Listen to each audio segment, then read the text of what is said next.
Friends, I welcome you to my channel. Before listening to this story, I will ask you to like and subscribe. It is not difficult for you, but it is pleasant for me. And we're starting. It's been a stressful 5 days, and we've put a lot of miles on the wheels of our minivan during that time. Now, 20 minutes after returning home, I was sitting on the veranda in my favorite old armchair, with a glass of delicious dark nectar porter, thinking about how our twins spend their first days, having flown free from parental care for the first time. Miranda and I have just completed a journey that has turned our good old family home into an empty nest, the same journey that thousands of other parents have made before us, or at the same time with us, with their own offspring over the past few days.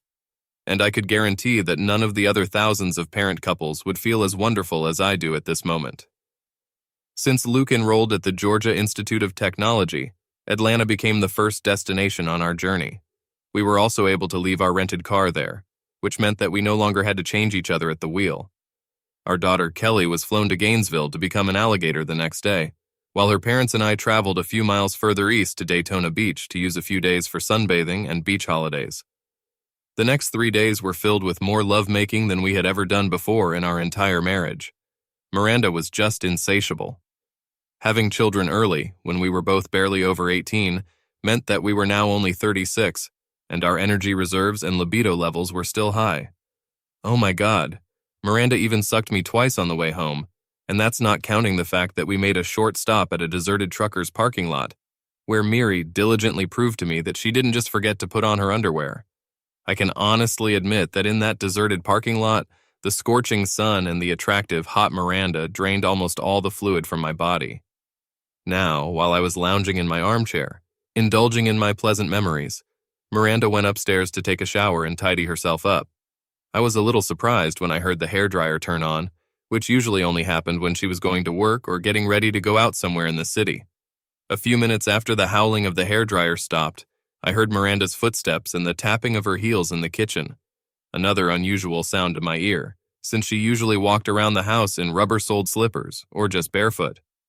Before I could continue my lazy reflections on these incomprehensible phenomena, she called out to me, "Alan, honey, could you come and sit with me for a minute?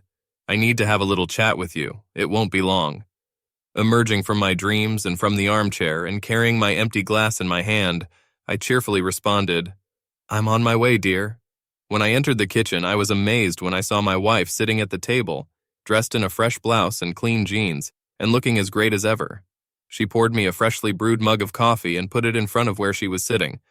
Miranda seemed focused and a little tense, and I was puzzled, not understanding what her smart look meant, so I slowly sank into an empty chair, which she obviously wanted me to sit in. "What's going on, Miri?" I asked warily, seizing the cup and taking a sip of the strong hot drink. "I'm leaving you, Alan," she announced simply and matter-of-factly in a calm voice, picking up a large envelope made of thick paper. "I have the divorce papers here that you need to review and sign." She was still saying something, but I was literally numb in shock. My head was buzzing, and I couldn't utter a word. A deafening blow that came from nowhere. I have never practiced boxing, but in those seconds I felt like, in my opinion, a boxer who missed a powerful uppercut and got into a heavy knockdown floats. Pushing the envelope with the documents onto my edge of the table, Miri continued to hammer monotonous phrases, one by one, like piles, into my brain, completely ignoring the tetanus that struck me. "All the terms of the divorce are written in these papers. I don't expect anything from you. With all my things that are left in this house, you can do whatever you want.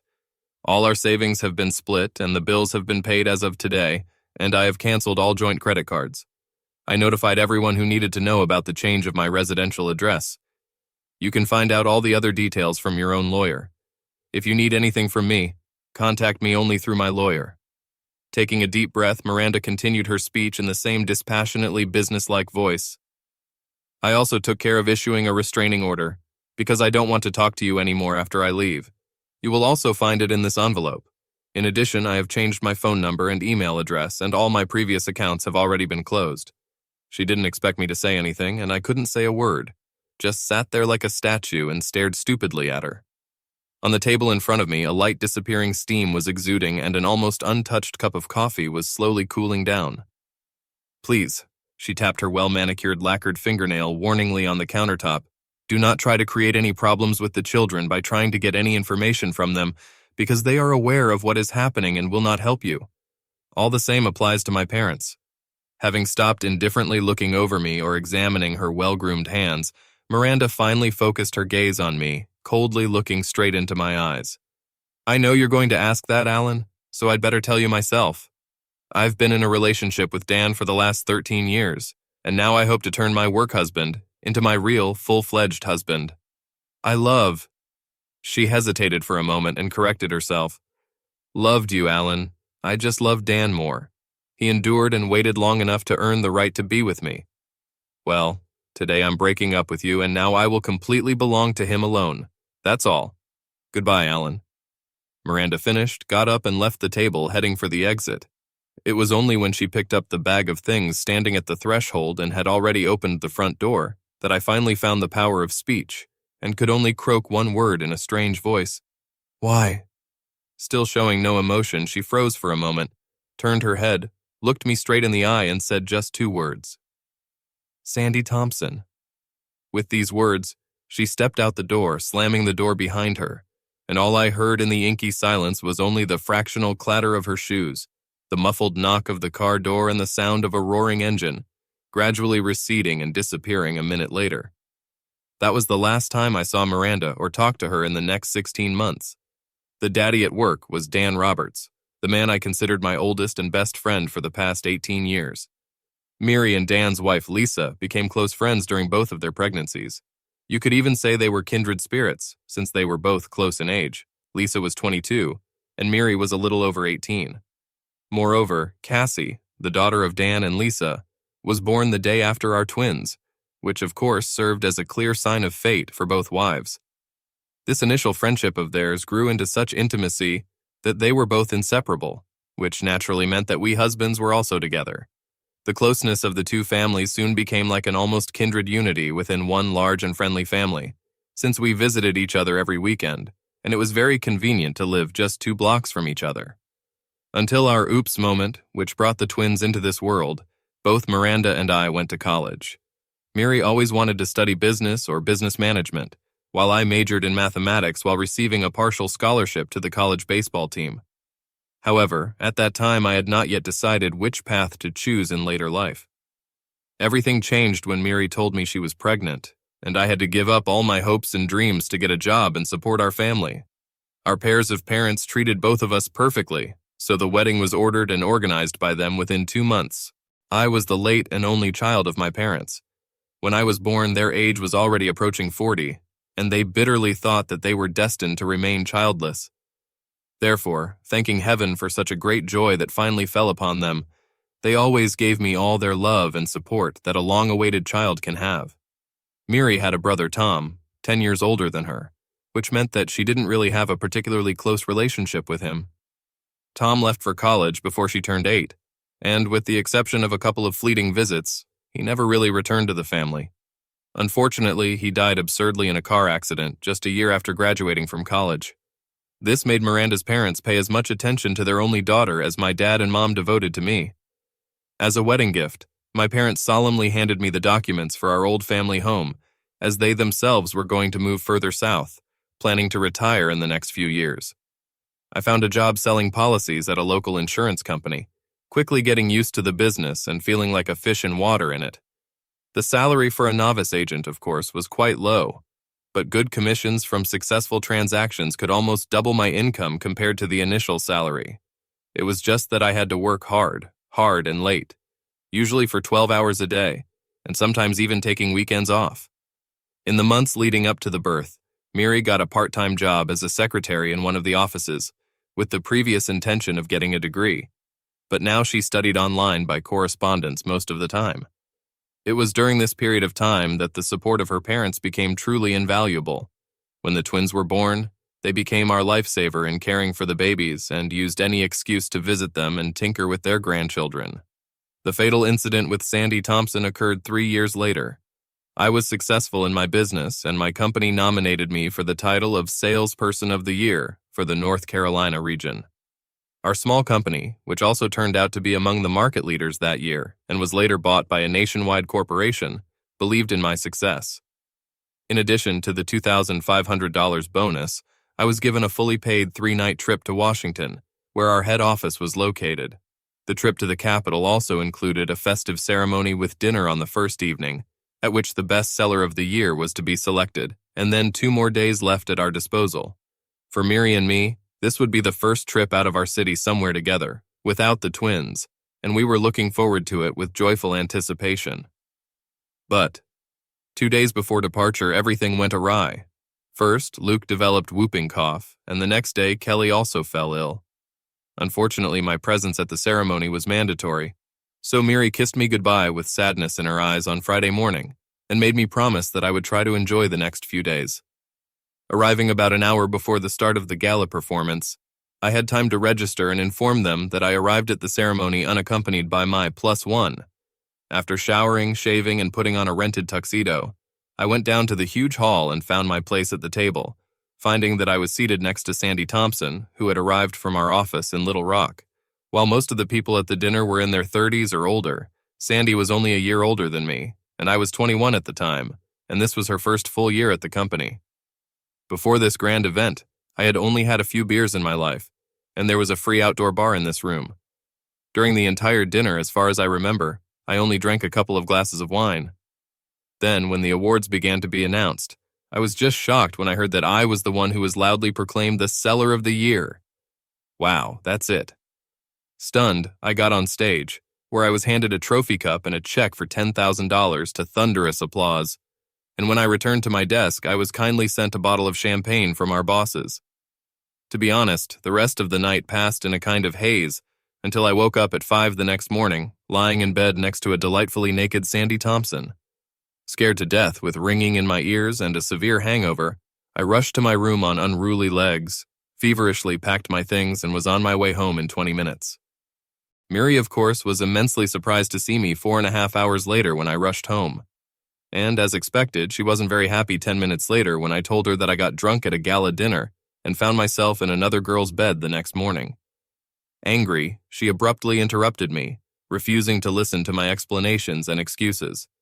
The only thing she asked me was the name of that girl, and before I could say anything else, she abruptly told me that she was going to her parents for a couple of days. Quickly packing a small bag, she grabbed the car keys without saying a word, jumped out the door, and disappeared, leaving the children with me. For 3 days, Miranda did not answer my calls, apparently not even wanting to hear my voice. I went to work on Tuesday, after taking the children to the kindergarten we used, and when I returned in the evening, she was already at home, diligently pretending as if nothing had happened between us. When I tried to talk to her, she immediately interrupted me, and harshly told me that if I ever mentioned it again, she would immediately take the children, leave, and never come back. When we went to bed that night, she satisfied me. In bed, there was no previous intimacy and sensual love between us, only 90 minutes of hard mechanical bed love. After that night, it took many more months for the feeling of intimacy and making love to return. But eventually it happened, and according to her request, we never talked about the incident again. The following year, Miri graduated, received her business degree, and wanted to get a job that would use her knowledge. My relationship with Dan and Lisa blossomed to the point where we spent every weekend together, unless it was hindered by Dan's work or mine. But even in such cases, this did not prevent our wives from meeting and spending time together, although it became a little more difficult for us since Lisa and Dan moved 15 miles away from us to be closer to Dan's work. Ironically, or by coincidence, Miri's parents soon moved to the same area to rent a bigger apartment in which their grandchildren would have more space. In addition, they also started looking after the Roberts' daughter, Cassie, giving Dan and Lisa a little more freedom. Dan's company grew rapidly, and one day they needed an office manager, and he needed a personal assistant. This job seemed to be perfect for Miri, and after interviewing managers, my wife got the job and she liked it. Miranda grew up with the company and was always there for Dan, hence the joking name, Dan's working wife. This situation lasted for 7 years, and then Lisa suddenly died of a brain aneurysm. In fact, this terrible blow happened to her on the day she visited me, as it usually happened when Dan and Miri had to go on business trips together. This tragedy has been devastating for all of us, but it obviously hit Dan in particular. He couldn't handle the blow himself, and he certainly couldn't look after his 11-year-old daughter on his own and properly. Therefore, the solution was found in Miranda coming to the Roberts for a couple of hours after work, 3 times a week, to make sure that everything was clean and tidy in their house, and to cook dinners that could be quickly warmed up. At least that was how Miri presented the situation to me. 16 months later, I was just leaving the garage with the last box of things that needed to be loaded into my minivan when I slowed down for a second when I saw Miri's car pull into the driveway of the house. It was the first time she had returned from that memorable conversation in the kitchen, during which she so coolly threw a divorce petition at me. So at that moment, of course, she was the last person I expected to see today. When she got out of the car, I greeted her. "Miranda, aren't you violating a restraining order by being here?" I asked in an even and neutral tone. "The ban ended the day we got divorced." She waved away, toying with her keychain. "How are you doing?" I shrugged my shoulders. "Things are as white as soot. I live in the present and dream of a bright future. Would you like some coffee?" I called over my shoulder, already returning to the house. "That would be great," she replied, following me. By this time, there was nothing left in the house except a few boxes and a single dining table in the kitchen. All household appliances and one of the bedroom sets were left to the new owners. The sale of the rest of the furniture and other household utensils among neighbors and acquaintances, held over the past couple of days, was very successful. The unnecessary things that were still left will soon be sent to the landfill. The son of one of my former work colleagues promised to do this for me the day before I hand over the keys to the new settlers. His wife and her friend also volunteered to help me with the final cleaning and tidying of the rooms of the house, although I unsuccessfully tried to refuse. There was a lonely greeting card on the mantelpiece in the living room. Since I turned 38 a couple of days ago, my colleagues in the office gathered to send it to me, with warm congratulations from all of them, as well as another postcard, wishing me great luck in my new place, which I have already packed with my luggage. The company I worked for over 19 years has always been very kind to me, and it was with sadness and great regret that I left behind some good friends, but it had to be done. There was nothing holding me here anymore. After making coffee and taking a mug of hot drink each, we sat down in the same places where we had been face-to-face 16 months ago. "So, why do I suddenly have the pleasure of being in your company on this beautiful day?" I took a sip and asked with detached curiosity, because I couldn't understand what prompted Miri to come back here again after she abruptly and ruthlessly cut off all the loose ends between us. "Can't you guess?" She snorted with obvious displeasure. "The children received letters from you saying that you were moving somewhere. I don't understand why you didn't just call them and tell them about it. Why did you need to notify them by registered mail? In fact, I did exactly that, because it was the only way to be sure that they would find out about my move. Otherwise, they would have let all the dogs loose on me, accusing me of disappearing in English." "Actually, I was just calling them." "Oh, wait a minute," I chuckled. A little correction. "I called Kelly because I can't call Luke." "What are you talking about? Why can't you call Luke?" Miri asked, puzzled. "I don't have his number," I sighed. "Look, the thing is, the kids don't want to keep in touch with me," I explained, seeing from her ironically raised eyebrows that she didn't believe my words at all. "Well, I'm going to have to show my ex-wife how our kids really feel about me." My phone was on the table in front of me, so I unlocked it and dialed Kelly's number, putting it on speakerphone. The caller's call signal sounded 10 long times before switching to voicemail. I hung up and looked at Miri. "Could you call her, please?" "Kelly must just be busy," she answered me defensively, but still took out her cell phone and dialed our daughter's number, also putting the phone on speakerphone. It is noteworthy that her call was answered almost immediately, after the second ring. "Hi, Mom, how are you?" Kelly's cheerful voice rang out. "I'm fine, honey. What are you doing right now?" "Well, right now we're relaxing with Cassie. We're going to a party later, so at this moment we're just lying around and saving our strength," my daughter replied with a giggle and a lingering laziness. "Have you heard any news from your father?" Miri asked, looking at me and arching an eyebrow significantly. "Yes, I talked to him last night. He said he talked to you and promised he'd pick Cassie and me up today." Yeah, in about 10 minutes. I think he's going to grab Luke later too, before we all go to the party," Kelly chirped. I felt my insides tighten painfully when I heard my daughter calling Dan Daddy. Miri could always read me like an open book, so she saw how much that little lighthearted comment from Kelly hurt me. Clenching my fists, I just leaned back in my chair and stared unseeingly at the ceiling. "You mean Dan?" Miri asked incredulously, as if she didn't believe what she had just heard. Well, yes, Mom, who else? Kelly continued to giggle. By the way, he really likes it when I call him Dad. Anyway, you know he's going to be my father in 3 weeks anyway, she reminded her mother. My ex-wife was supposed to get married again in 3 weeks. Believe it or not, they even sent me an invitation to their celebration. Yeah, right now, as if I was really going to show up there.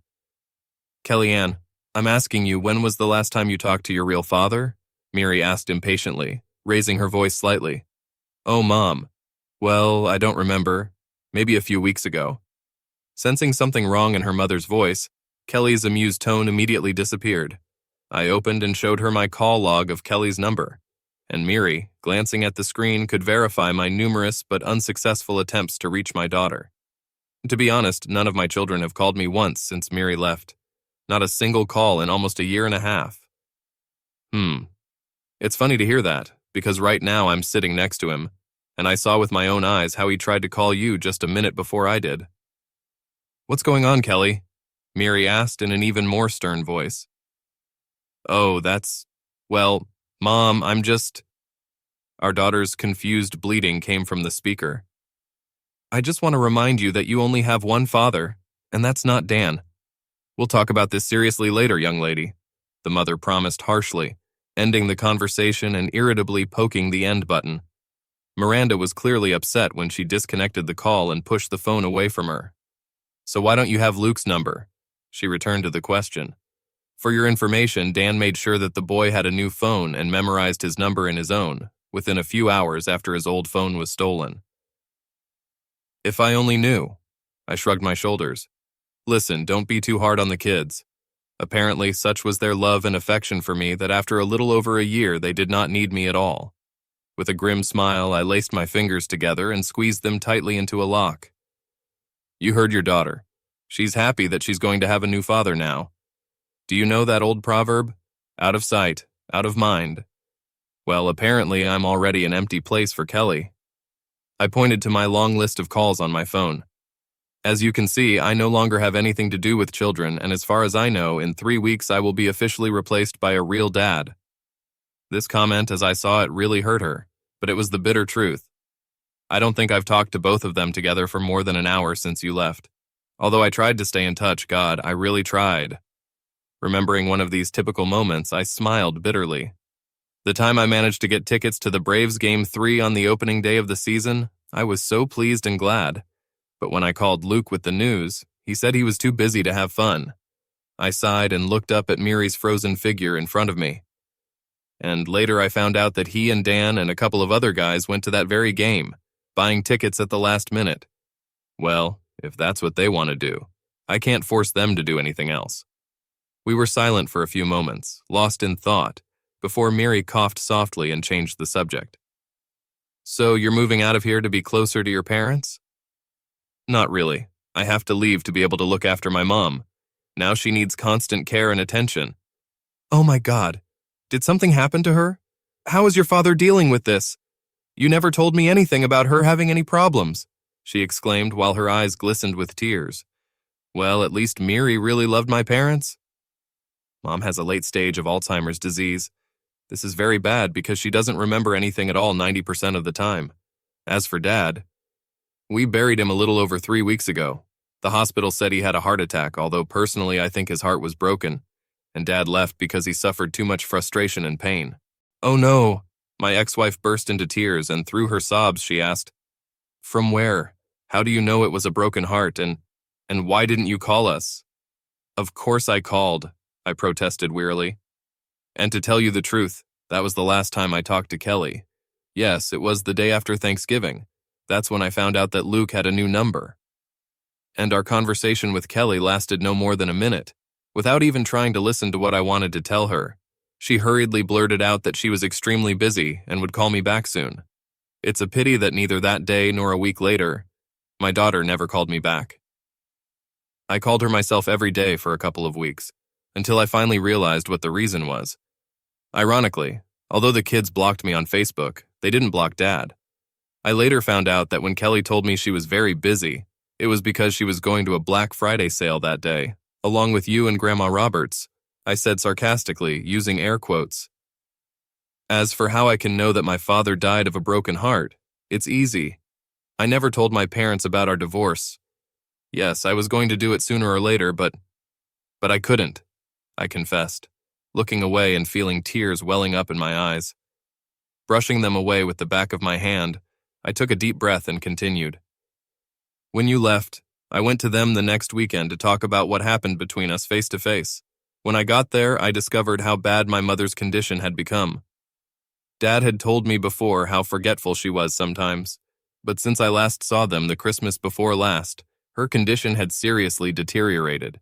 You obviously never knew about it, because not once in the last 3 years have you been able to go with me to them when I took the children there. I couldn't resist directly hinting at those good reasons that, as we both now well knew, prevented Miri from accompanying me and the children every time.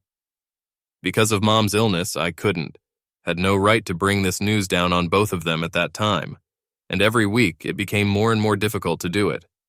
Anyway, on Thanksgiving Day, after we finished the festive dinner and put Mom to rest, Dad started asking me insistently, because he hadn't heard anything from you or the kids for over a year. So I had to tell him the truth about our breakup and about your leaving.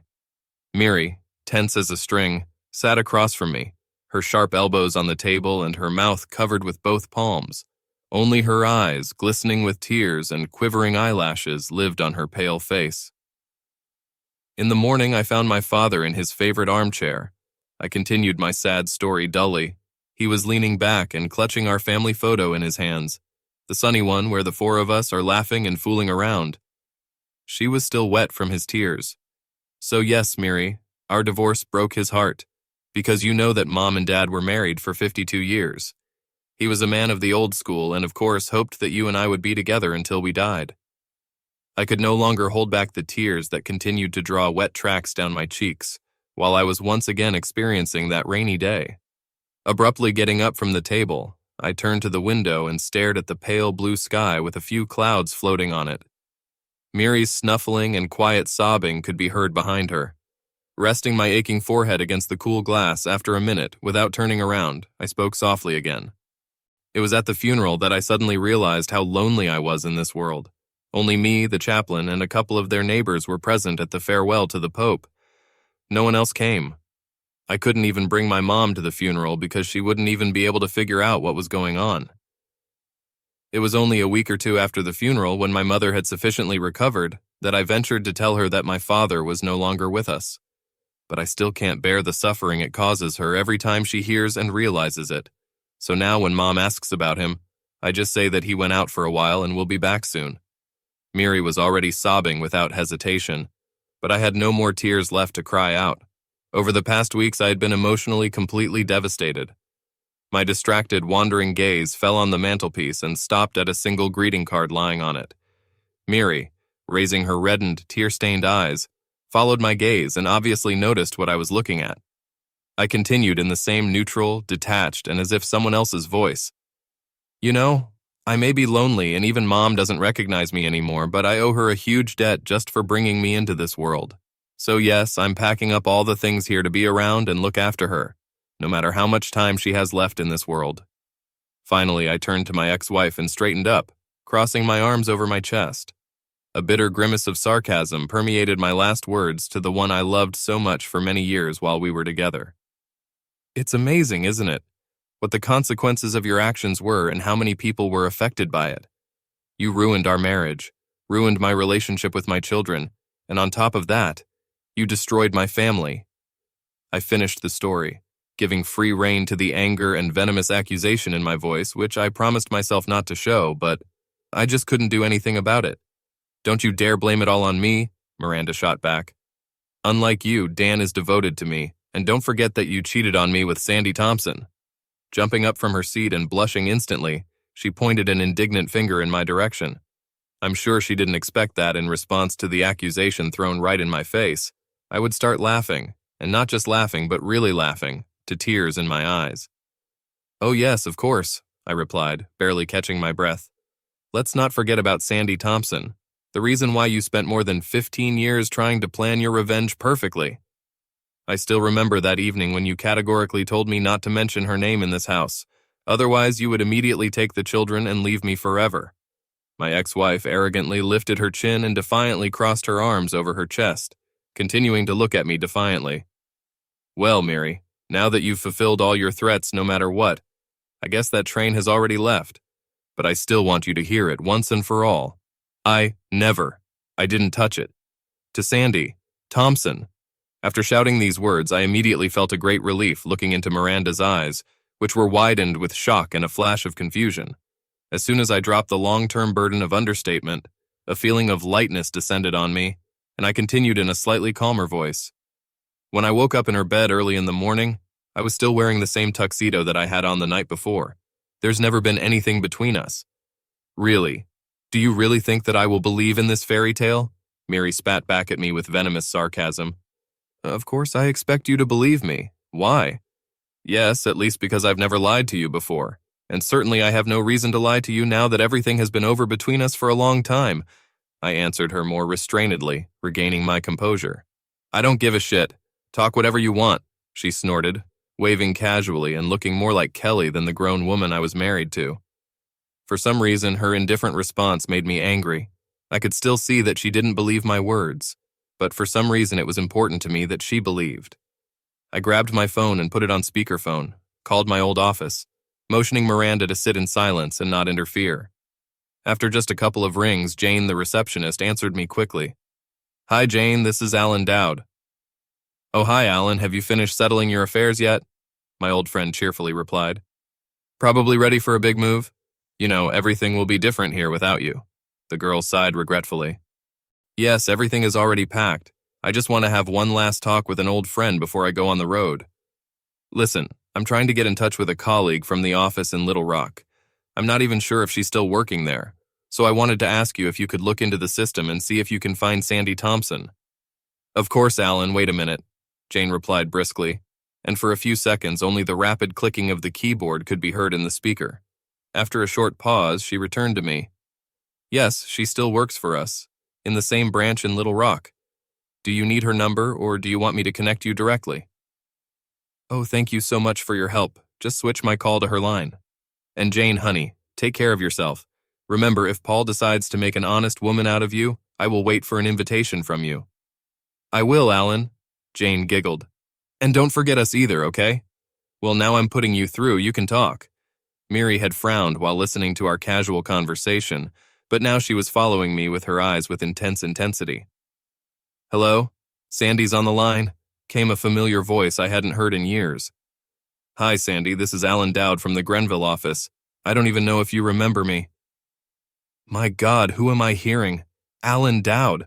Are you asking if I remember you? Damn, I've been dreaming about you for so many years. The very man I wanted but never got. And suddenly he calls me. Well, Sandy replied, laughing. How the hell are you doing? What is it? She asked.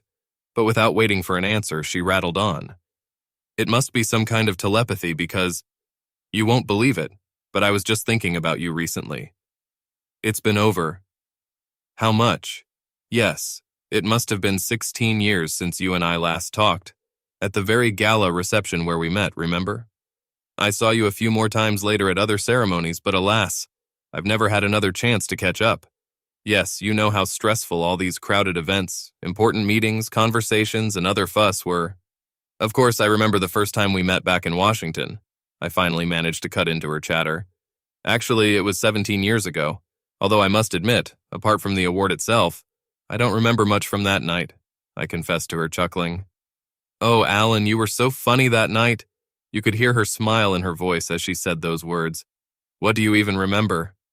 Well, I remember how, after my clumsy thank you speech, I left the stage and then I think we were still drinking champagne at the table. But to be honest, from that moment on, everything in my memory became a little vague. I can only say that it was the first and last time in my life that I got so drunk, I confessed sheepishly. Sandy's loud and bubbly laughter rang out in the phone speakers. Yes, damn it. By the end of the evening, you had a decent ride, although in my opinion, you didn't drink that much compared to the others. Alan, do you want frankness for frankness? She teased me with a sly tone. Well, amaze me, Miss Thompson. With your frankness, it's interesting. I played along with my former colleague. I have to admit that I had my eye on you that night. even though I knew that I had serious competition from all those unmarried ladies who gathered there that evening. Well, yes, of course. A tall, dark-haired, attractive guy built like you, looked like a pot of honey around which excited bees were swirling. Ah ha ha. Sandy laughed again, contagiously. I joined her, glancing sideways at Miri, who, listening to Sandy's babbling revelations, pursed her lips in distaste, twisting them into a rather sour grin. When I dragged you to dance then, completely by accident, I swear, I slipped my hand there, below, and I felt what you had. Hee hee. Big and hard. Ugh, it's getting a little hot in here, ah ha ha. Yeah, and then I almost fainted because of it. It's true that being called Miri all evening was a little unpleasant, but at least it showed me how much you loved your wife. After Sandy's words, Miri's expression changed dramatically, and now she even seemed to turn a little pale. Around 11 o'clock, you once again mumbled, "Miri, darling," and then just passed out in his chair. When the party ended after midnight and everyone went to their rooms, you were still there in the hall, so I asked the night porter to help me get you to bed. Yes. I didn't remember all this for sure, so I listened with interest to Sandy's narration about that night, which became the starting point of no return in our story with Miranda. The big problem was that no one knew which room you were staying in, and the hotel computers were already disconnected from the network. As they said, there was a program update at night or something like that. I didn't really get into it. The bottom line is that these door key cards are all the same, and they don't say which number they're from. In general, the only reasonable decision at that time was to put you in my room, and believe me, this in itself turned out to be a difficult task for a big guy like you, and even barely moving his own organs. There was a pause in the phone, and only a slight rustling could be heard in the speakers. After a few seconds, Sandy spoke again. "I'm sorry, I took a couple of sips of water, but while I was chatting with you, I got a fever and my throat was dry with all these memories," she admitted with a laugh. "So where was I? Oh, yes. You finally ended up in my room. Well, I have to admit that at that moment I was ready to mess around a bit," she said in a rather embarrassed voice. "I already told you that I accidentally felt yours." The unit when the receptionist and I tried to get you on the bed. It was just a casual touch, but I immediately realized that not only are you tall, but also something else. A decent size. Well, you know what I mean. She chuckled into the phone again. "Unfortunately, you were almost passed out while we were dragging you to your room, and then immediately collapsed on the bed, muttering something unintelligible. You know, even though I wanted you," Sandy sighed. "But to do something with an almost insensitive body, this, in my opinion, is somehow piggy, and in general it is not in my rules. Anyway, I was a little drunk and very horny that night, so I stripped naked and lay down next to you, hoping that when you open your eyes and see me, it will surely seduce you." "Well," she sighed again involuntarily, "it's obvious that this trick of mine never worked, because when I woke up in the morning you were already gone, and no one saw you there until the end of the weekend, no matter how much I asked. So all I can say, Alan, is that your wife is probably a very happy woman." Miri, her eyes wide in shock, clamped both hands over her mouth, and the enormous scale of what she had done struck her like thunder. I honestly admit that at that moment I had no sympathy for my ex-wife, because the root cause of the whole catastrophe of our marriage was her own hasty actions and arrogance. The subsequent cold-blooded planning and years of calculated intrigues aimed only at getting back at me proved that I didn't really know the real Miri. "Oh, about that," I replied. "She's my ex-wife now, and if I'd known then what I know now, I think I'd have gone along with your tempting offer," I replied to Sandy, chuckling. She laughed loudly. "Well, honey, you're about 7 years late if you were hoping to reconnect with me. I am now a very happily married woman with 2 wonderful children. In the office, I continue to use the surname Thompson, because all my clients know it and are used to it. Well, actually, officially, I am Sandy Roberts. I met Robert 8 years ago, and he was the first one after you who managed to find a way to my heart." At these words, a wrinkle appeared on Miri's tense forehead. She gripped the edges of the table with her fingers, and her face contorted in a pained grimace. She stared fixedly at the phone lying in the middle of the table, as if a viper's head was swinging in front of her, ready to throw. Looking at Miranda's face, I was puzzled, as I did not understand her reaction. By the way, it's because of Rob that I thought of you, buddy, isn't it weird?" she said, laughing. Anyway, the fact is that his older brother Dan is getting married in a couple of weeks, and his fiancée, named Andy like you, is named Dowd. So I wondered if she was your relative, because you are the only person by the name of Dowd among the people I know. Well, now I understood Miri's reaction. I can't say that there is anyone named Andy among my family now, I said with a fair amount of irony, glancing at Miri. Although, in fact, I recall that the only relative I knew with that name was in high school. It's been so long that I almost forgot about it. Oh, by the way, I remember that she hated being called that so much that she just freaked out and screamed like hell because she thought people would mistake her for a guy. I grinned, meaningfully looking at Miranda, who blushed like a boiled crab, looking away and pursing her lips in shame. I really didn't know the real her anymore. Come on, no one would mistake Andy for a guy right now. She's gorgeous. She has amazing kids, Kelly and Luke, who are now in college. Kelly and Dan's daughter Cassie are best friends and share a room in Florida. They were both bridesmaids at my wedding, and Luke was Rob's assistant. He did an excellent job of preparing the ceremony and entertaining the guests. Yeah, he's a great guy, I'll tell you. Over the years, we have spent Christmas and Thanksgiving several times with Dan, Andy, and her children. Rob once told me that they had been dating and communicating closely from time to time for 13 years. Can you imagine? This short statement told me so much. This proved that Miri's parents certainly knew what was going on between Miri and Dan and always had her back. When my wife was away from home, I always called her, and they would find all sorts of excuses for her why I couldn't talk to her directly. And soon after that, Miri would call me back.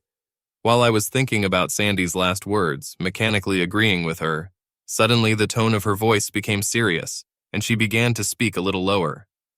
Actually, Alan, to be honest, I don't think they should get married, because even if they do, their marriage will be doomed in advance. Yes? I was surprised. Why do you think that? What can stop them because they have been together for so long? Miri, as the person directly concerned, was even more surprised than I was. Her eyebrows shot up, her mouth opened slightly, and she leaned forward tensely. For God's sake, Alan, because they're both serial traitors. I mean, Dan cheated on his first wife Lisa with Andy. I do not know how, and even more so why he did it. Because Lisa, I assure you, was also stunning. Although I actually never met her, but I saw her photos. Anyway, one day Andy and I had a frank conversation about it, and she told me that her husband and children understand that she has a husband at work and a husband at home. She said that she divided her time between the two of them, while her home husband had something similar with the woman he worked with. Can you imagine such a relationship?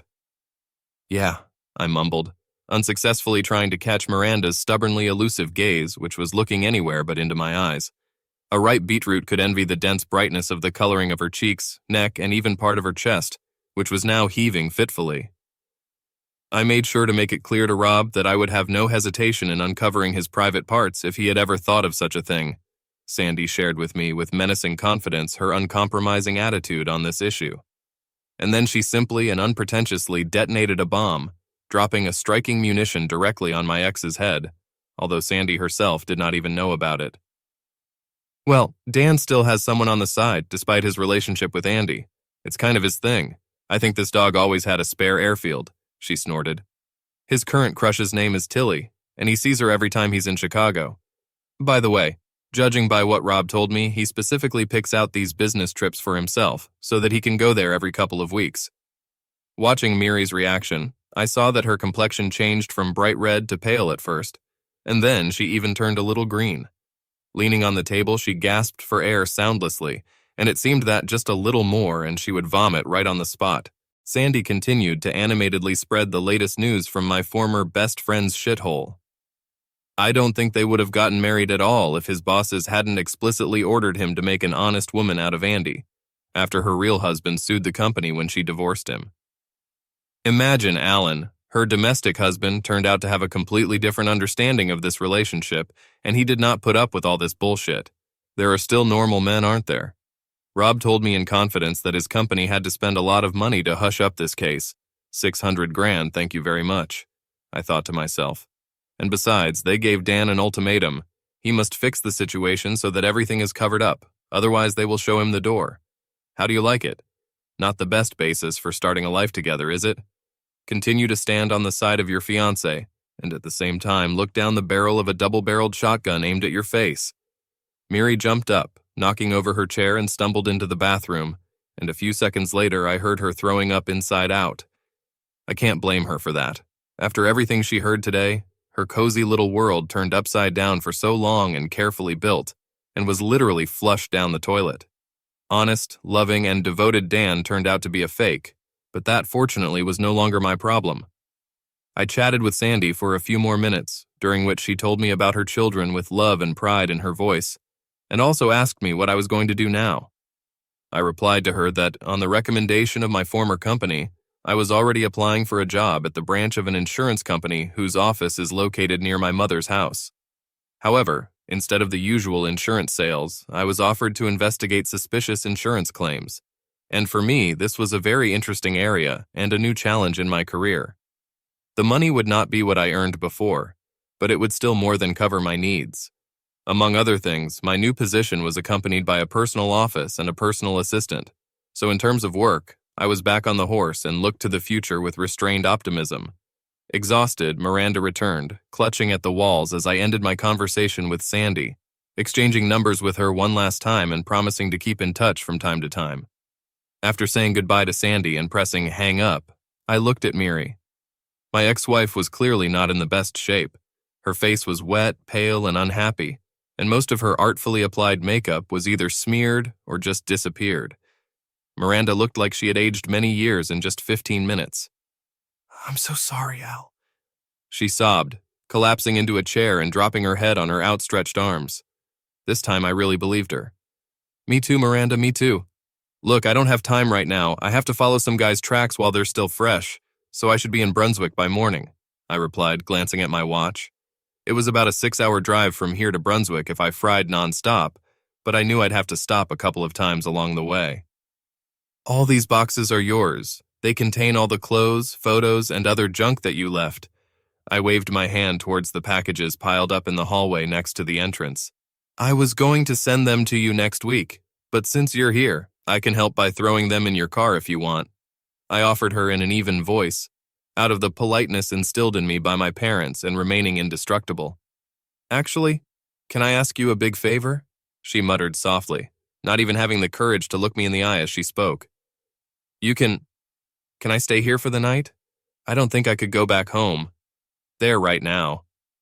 I thought about it for a few seconds, jingling a bunch of keys on my finger, and then I disconnected a couple and put them on the table in front of her. "What the hell, why not? Here are the keys for you and the flag in your hand, stay. But when you leave, you will have to leave them at the office of the realtor's office," I warned Miri. "The new tenants will arrive on Monday, so you have 9 whole days at your disposal if, of course, you need them. This Sunday, people will come here to help me take out unnecessary things to the landfill and clean the apartment. Utilities will continue to provide their services also until Monday." Finally, I looked around the room once more and mentally slapped my forehead. Going to the mantelpiece, I picked up a greeting card that had almost been left there from my caring colleagues from my previous job. In my new place, I will continue to be warmed by the friendly sincerity and warmth of their hearts. Now all that remains is to say a final goodbye to your ex. Well, that's it. Take care of yourself, Miri. I really have to go. Goodbye, I hope we won't see each other again. As I was leaving, I turned around and took one last look at the one I once loved with all my heart.